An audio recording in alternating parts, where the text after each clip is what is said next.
What's going on, HPP fam? Welcome back to another episode. We are getting this week started off with our power wagon stuck on the lift still. Our Z car has dropped back off and we're doing brakes on the ground because our lift's kind of tied up. Doing quite a few things to the Z. Let me turn this fan down so you guys can hear me.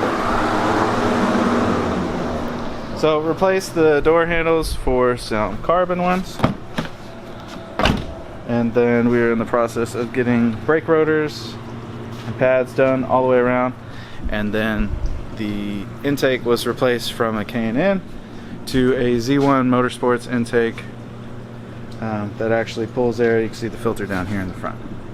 So I think that's it for the Z. And then we are going to get rocking and rolling on George's cars. That one's getting a ton of stuff that we are going to need the lift for. So we'll see. We'll try to knock out the things we can knock out on the ground on that thing and then go from there. But let's get after it.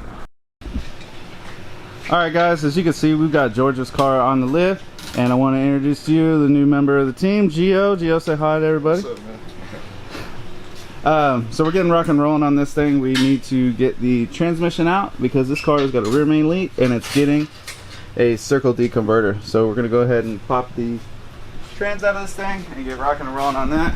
I'll take you guys along on the journey. So guys, we have made it to a hump day, and that's exactly what's been going on. We've been so busy, I have not been picking up the camera, so let me get you guys up to speed. On our Charger, our Procharger Challenger, we were able to locate a 5.7 intake manifold, a stock one, thanks to Gio. And so we put that onto the car, put it all together. Now we didn't connect the intercooler piping, or not the intercooler piping, the charge piping from the Procharger because there was no need. We were doing just testing, but I swapped over the injectors and the map sensor and all that stuff, fired the car up, and all the engine problems were resolved. Lo and behold, there was air leaking, threads not so happy, like that intake, not okay. There's issues with it, and that's what I thought, but the way those Prochargers are set up and the head unit aren't sealed, it makes it very hard to pressurize and smoke test them. So that was the route we ended up going with our testing, which worked out. We found out that was the problem.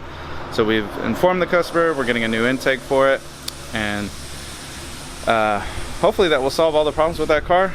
But as soon as we get an intake for it, we'll know. Our 2023 Power Wagon that we had the header debacle, American Racing Headers reached out to us and told us they had sent the customer the wrong headers. So the new ones should be in today. We'll see. Hopefully if they do come in today, we can get rocking and rolling. I'm putting the headers on because it is no fun on these trucks. Zero fun. Last I left you guys off with though, we were doing the converter in George's car, which we have since done. And we're moving on to some of the other things on this car. So as you can see, we've got the intake off of it, but we have already swapped in the FIC 750cc injectors because this car is going on E85.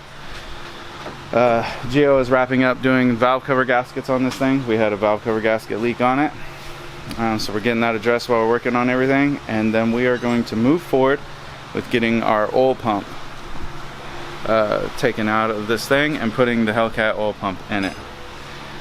In the meantime, while we're still working on that, I went ahead and popped out the fuel pump assembly because we're going to tear this thing apart and put a Walboro 400 in there with a siphon kit, and just make sure he has plenty of fuel for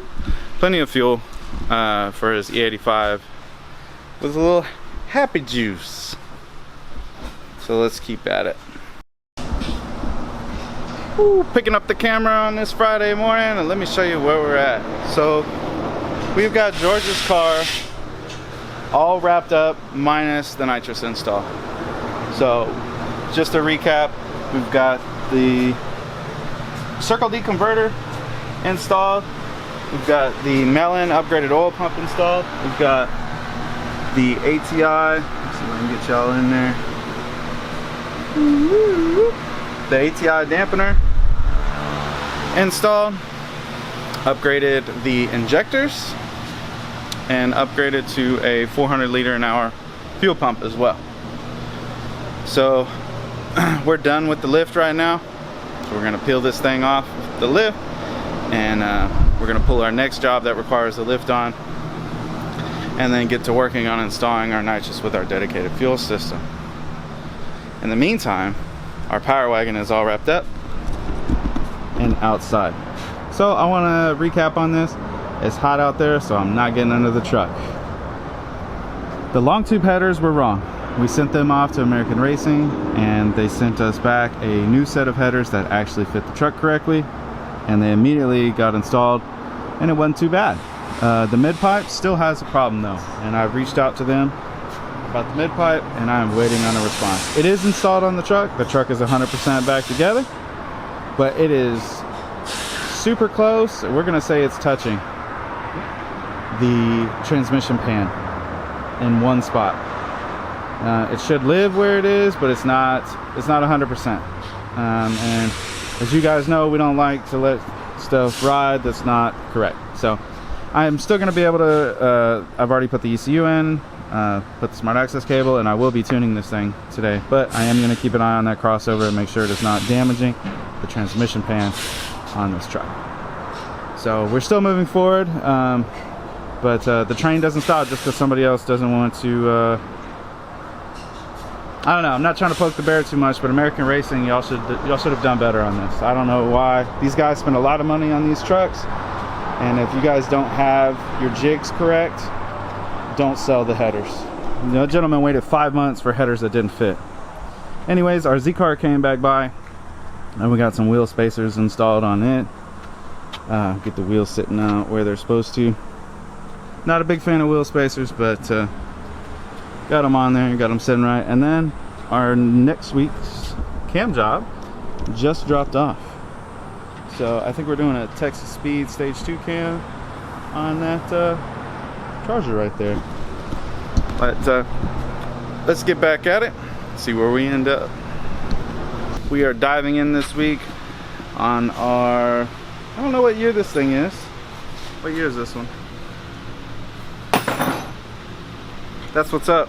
Everybody's very helpful. I'll check the door.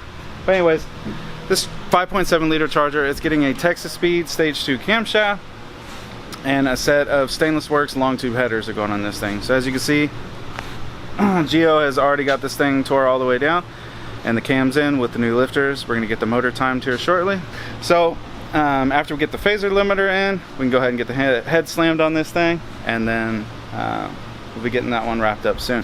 George's car is all wrapped up. We have fired it up, dialed in the new injectors and stuff, and now all that we have left is to do the Happy Juice system on it, which I've started figuring out where things are going to go on that. But in the meantime, our Power Wagon, that if you notice has been in the past 2 videos, well, it's still here. It looks like American Racing has sent us another mid pipe for it, so hopefully that resolves the issue with that truck, and we can get our smart access cable installed and get it tuned and get her on out of here. So that's what we got kicking around this morning. We've had a few more drop off, but we'll talk about them later. Let's get after it. So guys, to quick recap. So to install your smart access cable on your 2018, 19, 20s, all the way up to, this is a 23 Power Wagon, you're gonna lower the steering wheel all the way down, and then you're gonna pop out the bezel that surrounds your gauge cluster here. You're gonna remove this 7 mil on the other side. You'll flip this forward. There'll be another 7 mil behind it, and another behind it, and then there's one here and one here. Then you'll remove your gauge cluster, set it to the side, and then if you look straight back, you will see your gateway module for you to install your smart access. Install it, put everything back in reverse steps, and it's that easy to install your smart access cable in your Power Wagon. So guys, that's going to wrap up our long tube install. Oh, sorry. It's going to wrap up our long tube install on our Ram Power Wagon R3. Slide under this thing.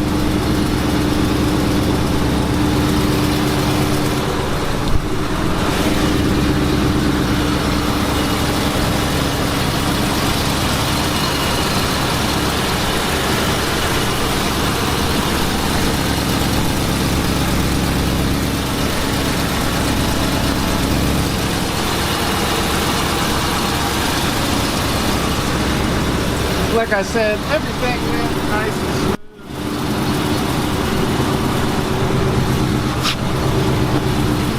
Once American Racing Headers sent us the correct headers for the truck, we were able to bang them out.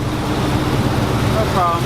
Everything fit really well. The only thing I don't like is the mid-pipe still is very close. Hold on, let me turn this fan down. The mid-pipe is still very close to the transmission, but I've expressed those concerns to the header manufacturer. But other than that, we've got our smart access cable installed, which that went behind the gauge cluster there on these trucks. So I'll go ahead and grab my laptop and get hooked up into this thing, get the base calibration out of it, so I can go ahead and start tuning it. In the meantime, Gio has been diligently working away, and as you can see, we've got our cylinder heads back on our motor. You see we got our new valve springs installed, and we've got our new push rods, and he's going through and getting the rocker shafts put back on and get those torqued down. So hopefully around lunchtime tomorrow you guys will hear this thing fire up. Just to recap, it got a Texas Speed Stage 2 camshaft in this one. Mind you, this is a 2020, by the way. As we rock and roll through our Turn Up Tuesday,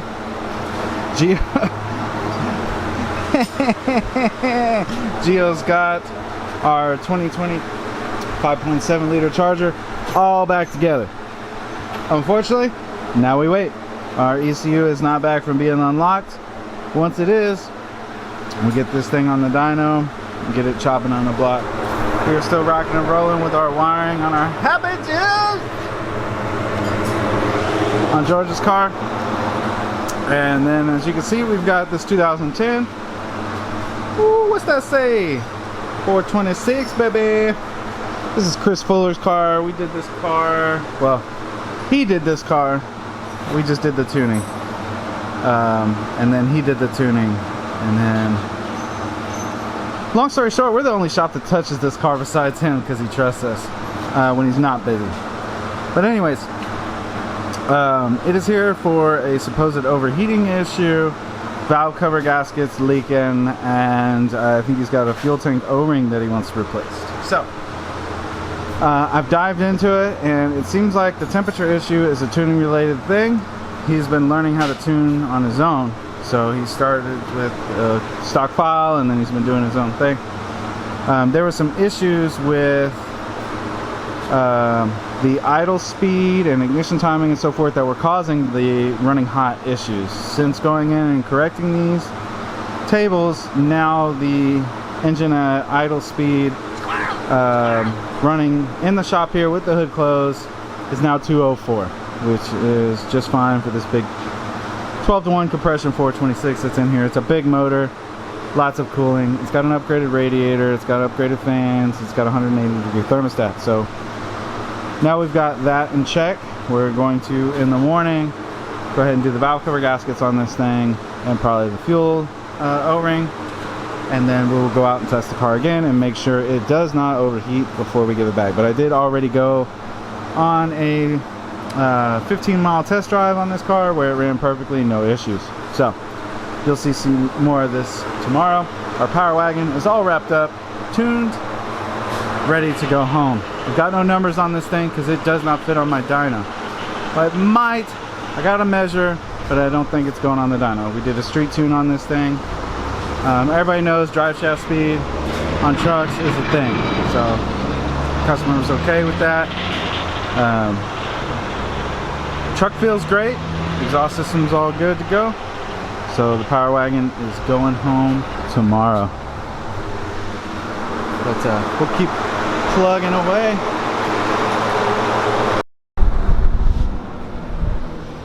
So like I discussed yesterday, we were rocking and rolling. I got Gio ripping on Chris's car. We're doing the valve cover gaskets on it.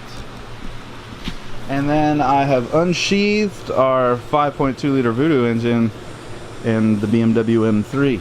So about to go through and see what we've got going on clearance issue wise of why the front cover does not want to go on this thing right. So I'm gonna dive into that and I'll let you know what I find.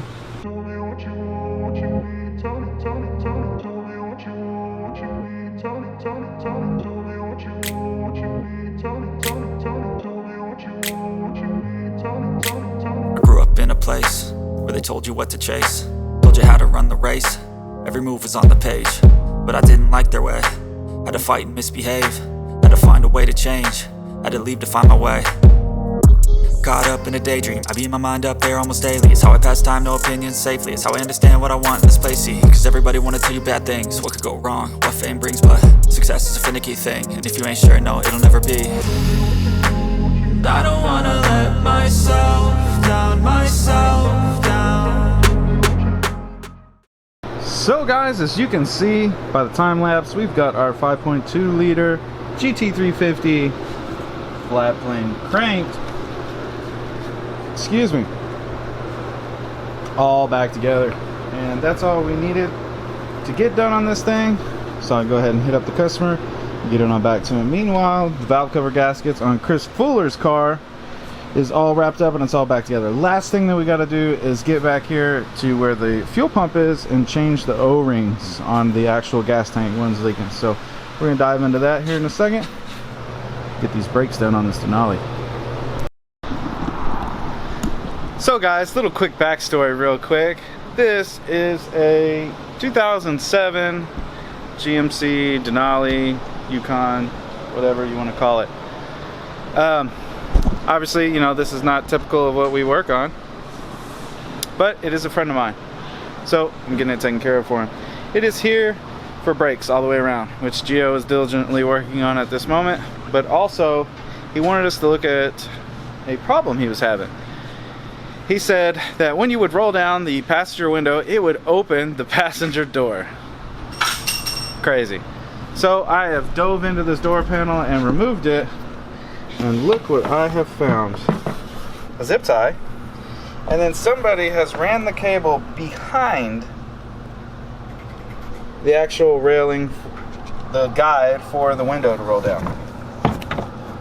So we're gonna go ahead and disconnect all this and get it ran through the front side of it, so that way when he rolls down the window, it no longer opens the door. But I thought I'd share that with you guys because that's hilarious. That's gonna wrap up Chris Fuller's 2010 Challenger, sorry, with the 426. Valve cover gaskets, all good. Fuel O-rings, all good. Tune foul, fixed. Car's chopping down the block, not overheating, running like a charm.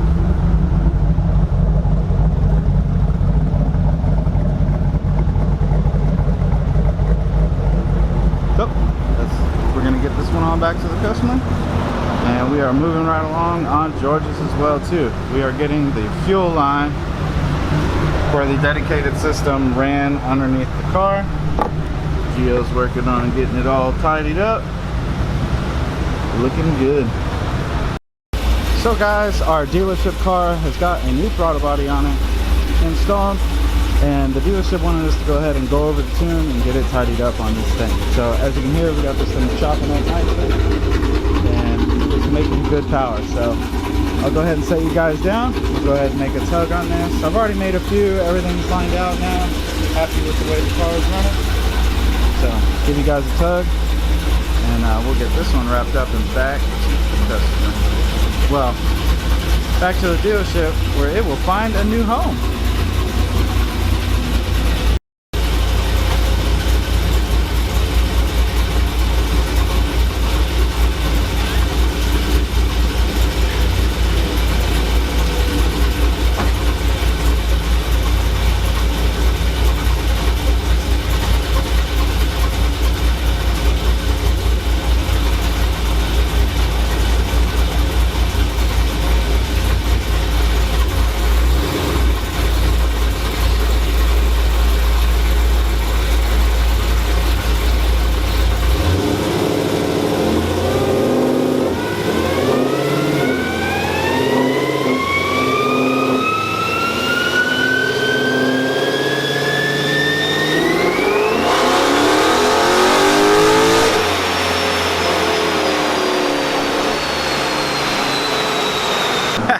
So guys, as we wrap up this beautiful hot Friday, we've got JP's beautiful car in, and we are doing a set of KW lowering springs and some AED components. I'll get them unwrapped for you in a second.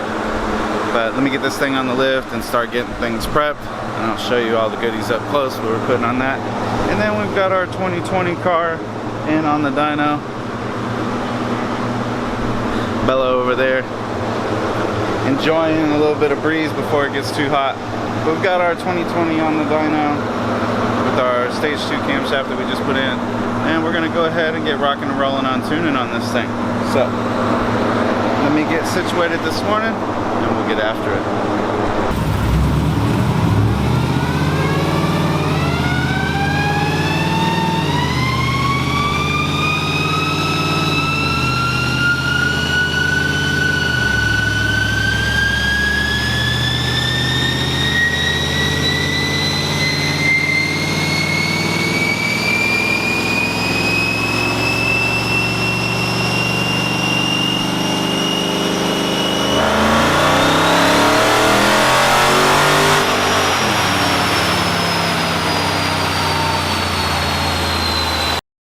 Alright guys, so as you can see, we've got our beautiful AAD performance parts laid out. And what we're going to be doing is the rear lower trailing arms and then your upper control arm. Also we have super clean KW replacement springs / coilover springs for this thing. So underneath the car, and I'll show you guys how we're going to get that done. Obviously not everybody's got a lift, nor do they have a trans jack to help you cheat on pulling this arm down. I've done it with a pole jack, but I found it makes it real easy to put everything back and compress the spring with that. So that's what I use, makes it easier on me. Tricks of the trade. Let's go ahead and dive in and get these rear springs installed, and then I will show you guys how to install the lower arms. So let's get after it. I don't wanna let myself down, myself down.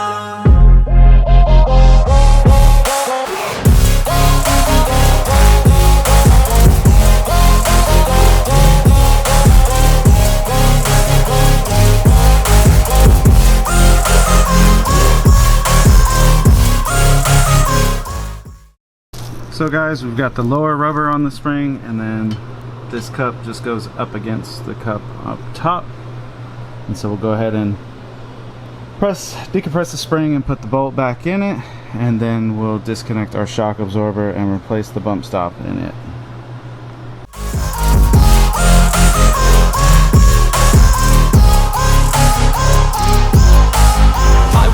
Run away, I don't have to plan it. I can go change my fate, you won't understand it. All alone, that's okay. People I can't stand them, they don't want me to change, keep me where I'm standing.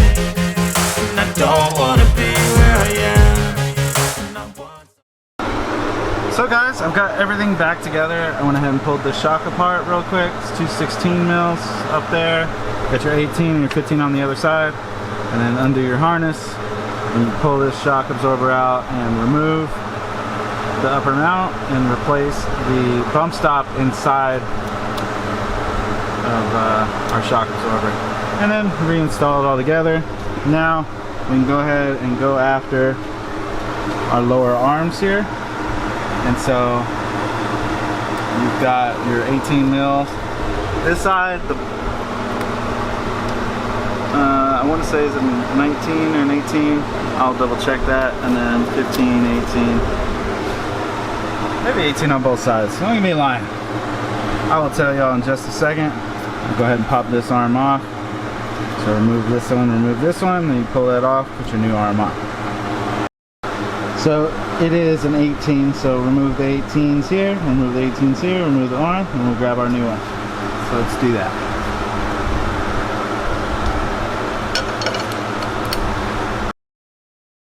So guys, as you can see, we've got both sides wrapped up. Whoop. Whoop. All wrapped up, cleaned up, and back together. So now that we've got the back done, we're gonna slide forward on this joker and get with changing out the front springs and the AAD upper arms. So I know I left you guys off with finishing up the back of the suspension on JP's car. And then I actually came in this weekend and wrapped this car up. But I did not film. So here's a picture of what the front suspension looks like all wrapped up. Pretty sick, right? So I've got her outside. Ooh, let me try to calm it down so it's not so blowed out. But she is sitting pretty, let me tell you. Very nice. So to recap, we did the AAD billet upper arms and then KW coilover spring replacements for the stock Bilsteins on this car. And man, is she sitting pretty. Got about 1 finger's gap in the front and 1 finger's gap in the rear.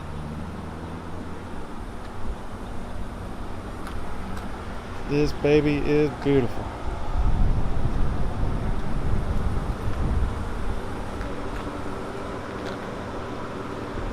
I don't know if you'll be able to see. I'll go to the other side. I don't know if you'll be able to see the arms or not.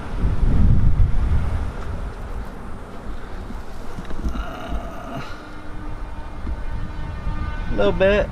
See him hiding up in there. Looking good. Looking good. But that is going to wrap it up for this week's episode. As you guys can see, we got them stacked up in here. So you'll see this car and this car on next week's episode. But that's going to do it for this one, guys. Like, share, subscribe. Make sure you go check out the High PSI Performance page. Go copy some merch.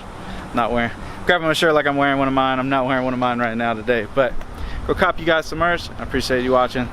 Peace. Take a chance. It could be possibly my last dance.